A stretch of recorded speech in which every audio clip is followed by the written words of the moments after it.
Live from the internet, it's the Dr. Tom the Frog Show!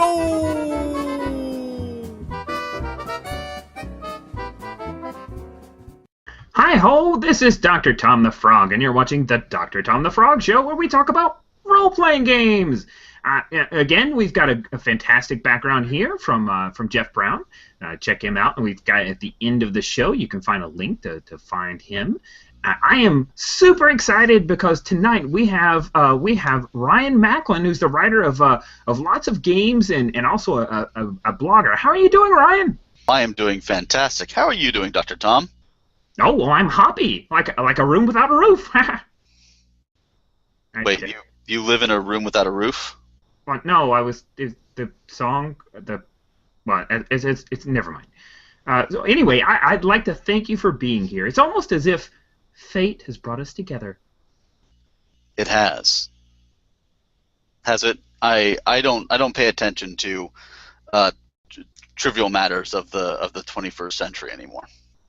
Why is that, Ryan Macklin? I'm trying to embrace my roots. Now, I understand that you've got a game that you just recently released. I've got a little bit of an autobiographical game going on, yeah. So it's called Katanas and Trenchcoats. This sounds ominous. Holy frijoles. I'm so glad this is a hangout. I'm kind of intimidated. So what's going on with this game, Katanas and Trenchcoats, man?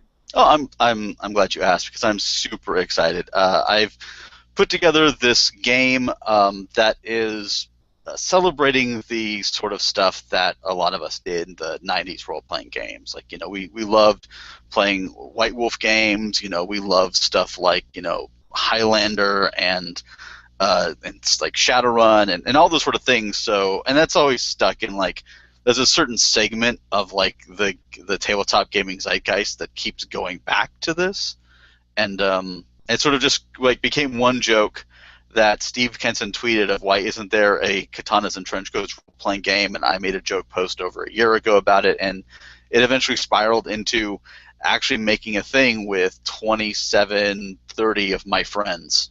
And we just sort of made a silly game about being immortals going around immortaling it up in the setting of darkest Vancouver.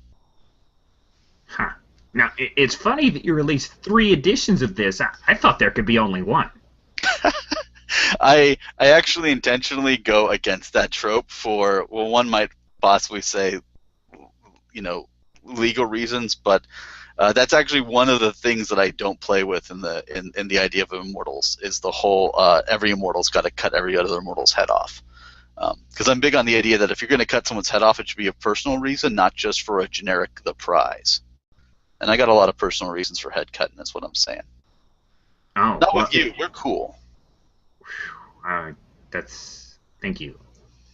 Is there a LARP component? Because I'm noticing there's a lot of pictures on the Googles with Katanas and Trenchcoats.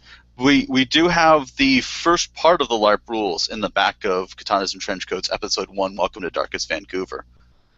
They're playable out of the box, and in future episodes we'll release more of the components so that you can complete your LARP set. Oh, now, are you going to stay true to the original, and all subsequent editions are going to be progressively worse? I don't think we'll try to do that, but I think that will just be an artifact of the process. Huh, fair enough. I mean, because my hope is that when we put out Episode 2, everyone will claim it doesn't exist, because then that really just that captures the soul and the essence. Nice. And then you could do a director's edition that sucks less, but still kinds of sucks. Yeah, pretty much. But, it still, takes your money. Not unlike having 3 editions of a single 24-page game.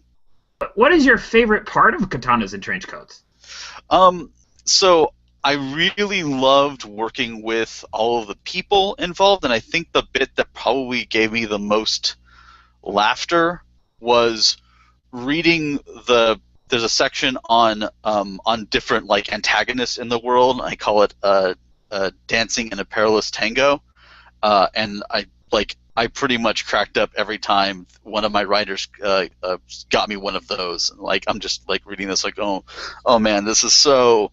I would have treated this so seriously 20 some odd years ago. This is great. So yeah, so I think that one there, and working with Adam Jury on the layout has just been majestic, as I think the word I'll use for that. It's been majestic. Right, and enough talking about all these silly fun things. It's time for a serious question. Are you ready for a serious question, Ryan? That's me saying yes, by the way. Oh, well, Katana's out mean yes. All right, note to self. All right. That also can mean no. So it's like aloha. Okay. Well, you told me it's yes, so I'm going with yes. Here's your Yes. serious question. If you could have one superpower, what would it be? I am all about teleportation. Why? Why?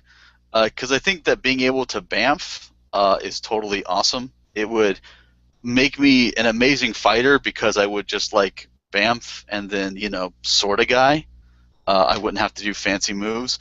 Also, I could be a smuggler going across country lines all the time. So if I ever was out of work, I could totally pick up a new career in the criminal underworld. Or I could just be really good at delivering stuff for Amazon. Oh, true. Or pizza. Definitely pizza. Yeah, Pizza Hut Prime or something like that.